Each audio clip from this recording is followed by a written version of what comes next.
Hi, welcome to Daily Dose of Anime Recaps. In this video, we'll be taking a look at the first 4 episodes of the series Shaman King. In this world, everyone can partner up with a dead spirit so that they can improve their battle skills and become the ultimate champion. How can one acquire such spirits? And are they dangerous? Before we begin, be sure to subscribe and hit the bell icon so you don't miss the next episodes. The episode opens up with the birth of a child in the Asakura family. For some reason, the family's grandfather decides to kill the child, but before he can do so, the child appears to be You Asakura, an ancient shaman who has learned to reincarnate himself. A shaman is someone who serves as a bridge between the physical world and the supernatural one, employing magic to treat disease, predict the future, harness spiritual forces, and so on. Hao then quickly escapes his family with the spirit of fire, while leaving behind his twin brother, Yo. Fast forward to the next scene by multiple years, and we're introduced to a 13-year-old student named Oyamada Manta. After another tiring day at school, he selected a shortcut to go home, which goes through a cemetery. As he walks warily through the scary place, he notices a boy with headphones sitting there. Manta assumes that the boy is some kind of psycho and decides to walk away in silence. Suddenly, the boy with headphones calls him out and asks him if he would like to stargaze with his friends. Manta is surprised and asks the boy about his friends. To his horror, a lot of spirits appear out of the graveyard and gather around the boy. Seeing this, Manta gets afraid and runs away. The next day, Manta meets with his friends at school and tries to tell them about what he encountered the day before.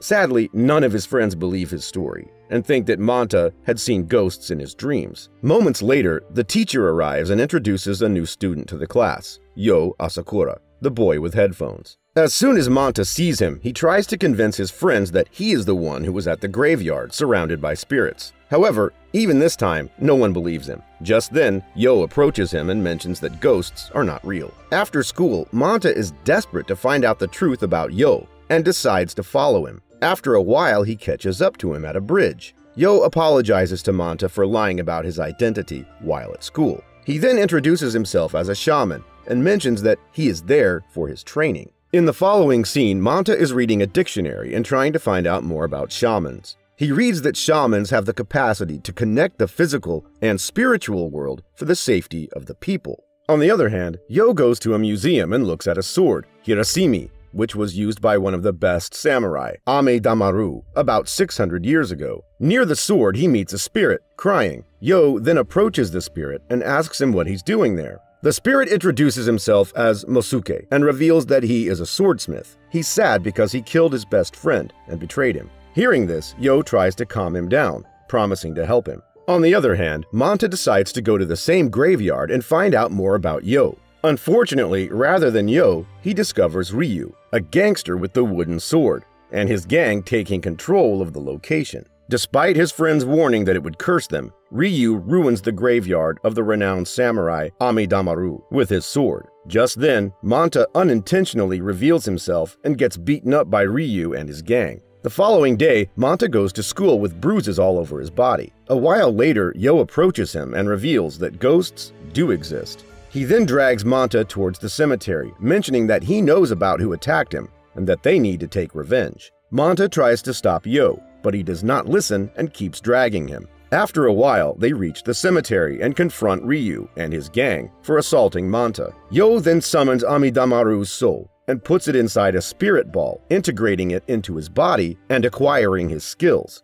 After this, when Ryu sends his men to fight, Yo knocks them down easily, as he is already possessed by Amidamaru's spirit. At last, Ryu steps forward and prepares to fight alone, but Yo intimidates him by cutting his hair with his awesome sword skills. As a result, the terrified thugs flee the scene. Next, Yo approaches Amidamaru and asks him to be his guardian spirit, but sadly, the latter refuses, mentioning that he's been waiting for 600 years for someone special to come searching for him. Hearing this, Yo asks him if Mosuke is the one he's waiting for. Hearing this, Amidamaru is taken aback, and he asks Yo where he got this information. The scene then flashes back 600 years, when young Amidamaru and Mosuke go to their present master with a sword. The master, Daimyo, accepts their sword and agrees to help them achieve their dream. However, Daimyo asks Amidamaru to kill Mosuke, stating that he does not want him to make another sword like the one he has. left with no choice, Amidamaru meets Masuke, tells him everything, and asks him to flee. Masuke agrees but asks for a day to make the best ever katana for Amidamaru.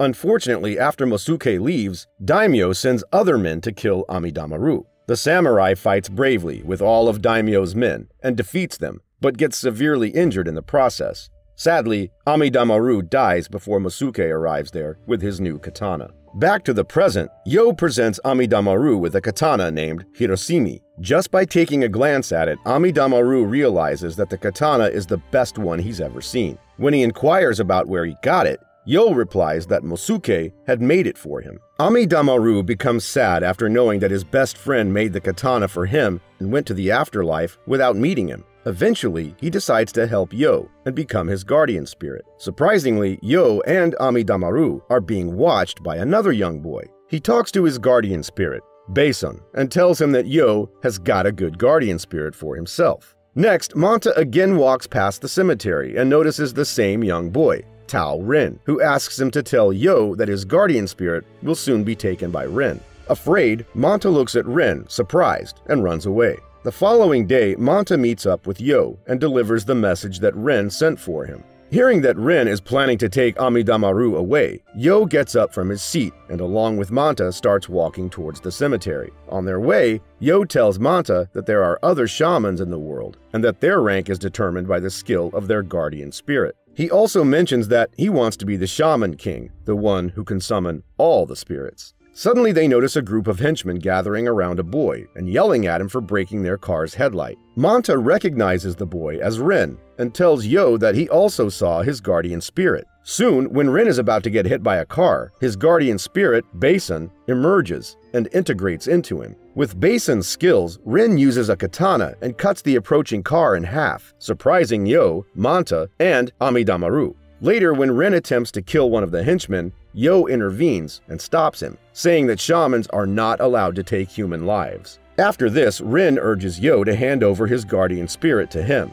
However, the latter replies that Amidamaru is like a friend to him, so he can't even think of giving him up. Hearing this, Rin starts laughing and challenges Yo to a fight. Not wanting to back out of a challenge, Yo accepts, and soon integrates Amidamaru's soul into his body. At first, he successfully blocks Rin's attack, but when the boy uses 100% of Bason's skills and launches a deadly strike, Yo gets injured and falls to the ground. Rin mocks him for not using his guardian spirit as a tool and believes that he's successfully defeated him. But right then, an injured Yo gets up for the fight once again. Enraged, Rin launches another 100% integration attack, but this time, Yo blocks it, surprising everyone around. Yo then reveals that he has also learned to use 100% power of his guardian spirit. With this, he lands a powerful blow to Rin, making him fall to the ground. The scene then flashes back in time, where Yo is being trained to use the shaman's powers by his grandfather. The old man tells Yo that if he succeeds in being the Shaman King, he will get the opportunity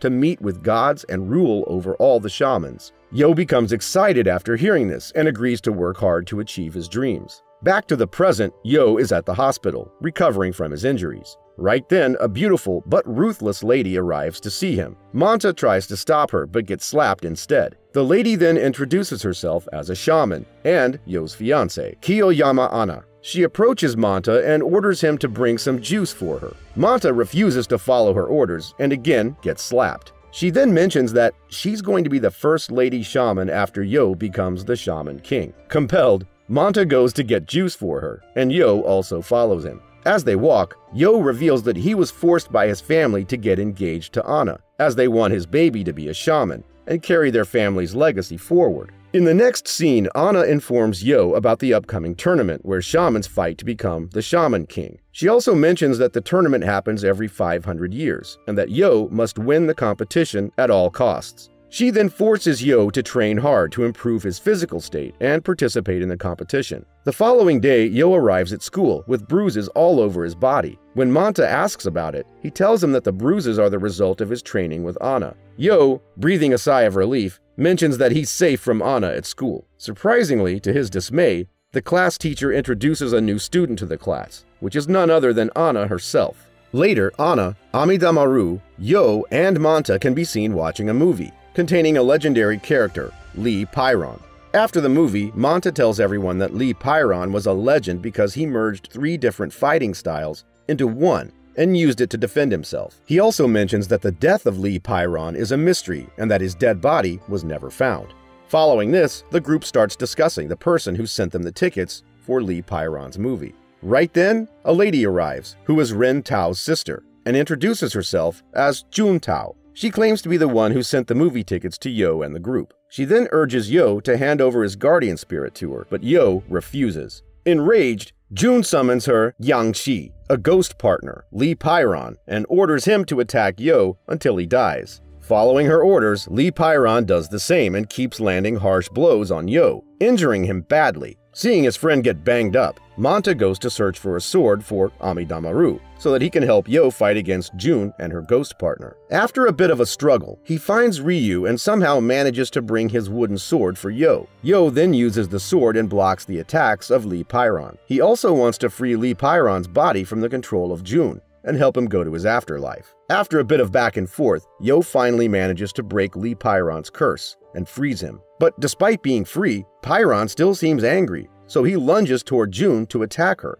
Fortunately, Yo intervenes in the nick of time and saves her. Then he again starts tussling with Pyron. Amidst all the action, Anna approaches Jun and asks her if there is anyone who can defeat Pyron. Although hesitant, Jun tells her about Pyron's master, Shaman. Hearing this, wasting no time, Anna summons the ghost of Pyron's master and lets Yo use him to defeat Pyron and bring him out of the bubble of revenge. At last, Pyron understands everything and takes an oath to never let his anger take him over. He then returns to Jun and asks her to let him continue being her Yang Shi, to which she happily agrees. Elsewhere, Ryu and his gang find a new place for them to stay but get chased away by Ren. Later, Ryu gets sad and starts crying, mentioning that Yo has ruined his life. Hearing this, a spirit approaches Ryu and tells him that he's been waiting for the moment for 600 years now. The spirit is of Tokagaro, the ghost of a bandit seeking revenge on Amidamaru for killing him 600 years ago. At the same time, Manta, who is returning home, notices Ryu and starts spying on him. During the process, he overhears Ryu mentioning how he will kill Amidamaru and Yo. Hearing this, Manta becomes scared and starts running to Yo's residence, where he's living with Anna. But sadly, before he can do so, he is captured by a now possessed Ryu. In the next scene, Ryu carries Manta and approaches Yo's residence, urging him to bring Amidamaru outside. When Yo refuses to hand over Amidamaru, Tokagaro appears in his spirit form and threatens to kill Manta. Seeing this, Yo becomes ready to fight against Ryu, integrating Amidamaru into his body. Surprisingly, Ryu takes out his sword, which is Hirosimi, and before Manta can tell Yo about it, he gets an attack and is thrown away. Ryu uses the sword to land a bruise on Yo. After all this, Amidamaru releases a shockwave to Ryu, holding the Hirosimi, and breaks it into 2 parts. Ryu is shocked to see this, but Amidamaru tells him that Hirosimi is not the only thing that Mosuke gifted him, and that he sacrificed it for the sake of good. Right then, the possessed Ryu attempts to kill himself, but is stopped by his gang members. Yo also successfully manages to summon the spirit of Tokagora from Ryu's body and help him find inner peace. Ryu's gang members then make him realize what true love and trust are. In the last scene, Ren is keeping an eye on Yo by standing on top of a building. He states that he has acquired a new power and cannot wait to fight against Yo and defeat him to be the new Shaman King.